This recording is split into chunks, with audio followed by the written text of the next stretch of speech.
Alors, on va travailler sur les éléments d'une petite publicité Doritos pour surtout évoquer le travail de préparation avant le montage et évoquer l'importance de ce moment-là pour à la fois mieux circuler dans nos éléments et surtout gagner énormément de temps. Donc ici, on a en fait un dossier Doritos qui est le nom de mon film. On a d'abord des rushs, voilà, qui sont en 4K et en HD. Il peut arriver qu'on ait besoin de travailler sur deux versions de Rush. Ici, je l'ai surtout mis ces deux versions pour complexifier un petit peu la chose. On a des images fixes.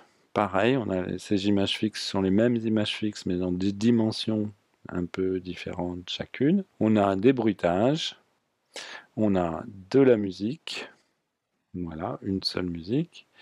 Des VFX qui sont des effets spéciaux, et puis la publicité originale qui nous sert de matrice. Je l'ai mis ici. Je l'ai mise pour que quand on importe, on se retrouve avec plein de matériel et qu'on soit un peu perdu et qu'on voit comment on va s'organiser. Donc, on a un dossier principal Doritos, des sous-dossiers par type d'éléments, et puis parfois des sous-dossiers encore qui indiquent autre chose, ici qui indiquent les dimensions. Donc je vais aller dans Final Cut, j'ai créé un seul événement que j'appelle All parce qu'il n'est pas nécessaire ici d'en créer plusieurs, et je vais importer mes images. Voilà.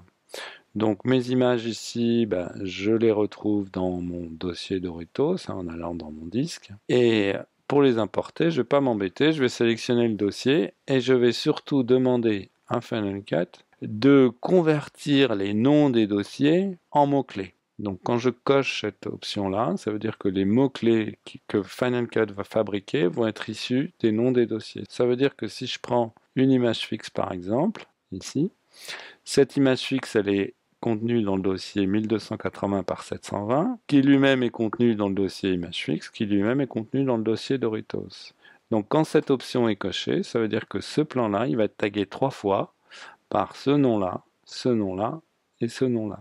Donc, ça veut dire que ce travail de rangement que j'ai déjà pris le temps de faire dans le Finder proprement, en nommant les choses et en étant bien clair, va en fait se répercuter dans Final Cut, non pas sous forme de dossier, mais sous forme de mots-clés. Donc, je vais sélectionner le dossier, importer, voilà. Et une fois que j'ai importé, je retrouve tous ces noms de dossiers sous forme de mots-clés. Donc par exemple ici j'ai les rushs. Et qu'est-ce que j'ai ici? J'ai un mélange des rushs en HD et en 4K. Ici. J'ai mes effets spéciaux. Ici, voilà, ici il s'agit juste du petit logo. Hein. J'ai mes bruitages qui sont ici, ma musique. Donc en fait j'ai répercuté tout ce travail de rangement que j'ai fait dans le Finder, que j'ai pris le temps de faire dans Final Cut.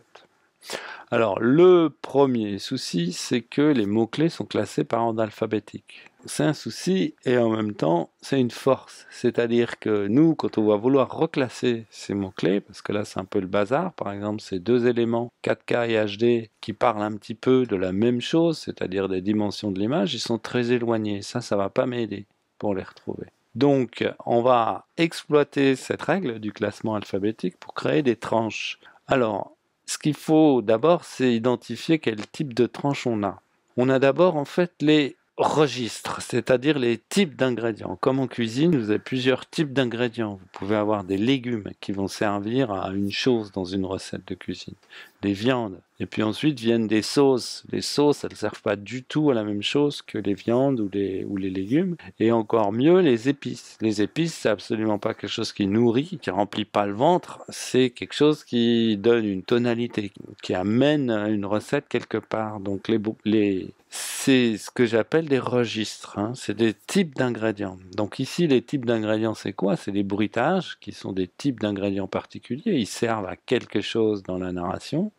Les musiques servent à quelque chose d'autre. Les rushs servent à quelque chose d'autre. Les effets spéciaux aussi. Donc tout ça, pour caractériser le fait qu'on les entrevoit à travers cette notion de registre, je vais rajouter un préfixe devant. Donc je sélectionne le plan, je fais Enter.